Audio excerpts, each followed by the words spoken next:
বিশ্বাস করা যায় লন্ডনের মতো জায়গায় এরকম ভিক্ষুক আছে। আপনারা দেখতে পাচ্ছেন একজন ভিক্ষুক কীভাবে সেজদা দিয়ে পড়ে আছেন। এটা হচ্ছে হোয়াইটচ্যাপেল স্টেশনস। হোয়াইটচ্যাপেলের ঠিক স্টেশনের সামনেই কিন্তু আপনারা দেখতে পাচ্ছেন যে একজন অনেকটা সেজদা দিয়ে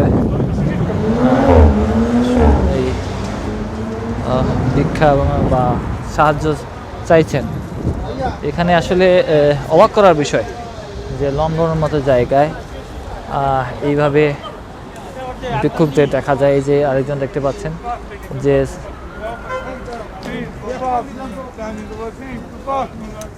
সিলেটি ভাষায় কিন্তু অনেকটা শোনা যাচ্ছে। হ্যাঁ,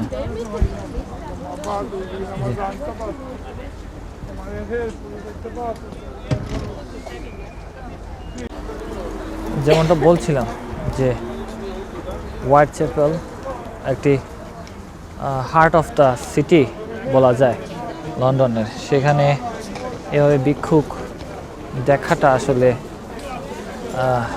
খুবই অস্বাভাবিক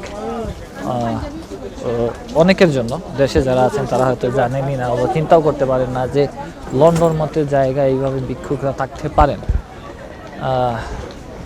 সো আপনাদেরকে দেখানোর চেষ্টা করছি। এই যে মানে এইভাবে হয়তো আমাদের দেশেও কম দেখা যায় যে কেউ ভিক্ষা করছেন এইভাবে হোয়াইটচ্যাপেল স্টেশনে। অবাক করার বিষয়। যেমনটা বলছিলাম এরকম আসলে আমিও অবাক হয়েছিলাম যখন লন্ডন প্রথম আসি 2019 সালে।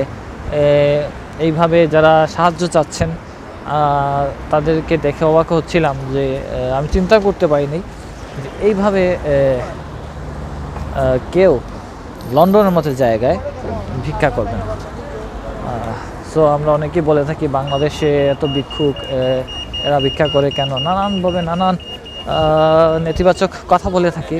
কিন্তু সব জায়গায় আছে। দেখুন তিনি তার হাত পা অসুস্থ এবং নানান জিনিস বলছেন। তো তার অসুস্থতার কথা, নানান বিষয়বস্তু কিন্তু তিনি অসহায়, নানান বিষয়বস্তু বারবারই মানুষকে বলার চেষ্টা করছেন। খারাপই লাগে এরকম একটি উন্নত শহরে, উন্নত দেশে যদি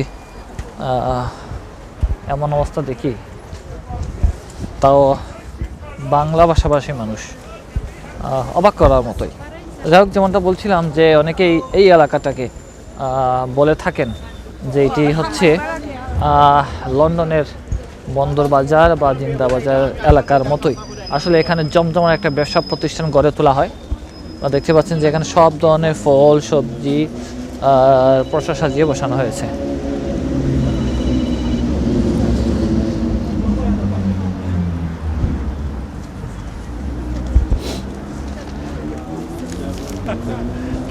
দর্শক, যেমনটা বলছিলাম যে আপনাদেরকে দেখানোর চেষ্টা করেছি এই হোয়াইটচ্যাপেলের অবস্থা। আমি পরবর্তী একটা পূর্ণাঙ্গ একটা ভিডিও তৈরি করে আপনাদেরকে দেওয়ার চেষ্টা করব।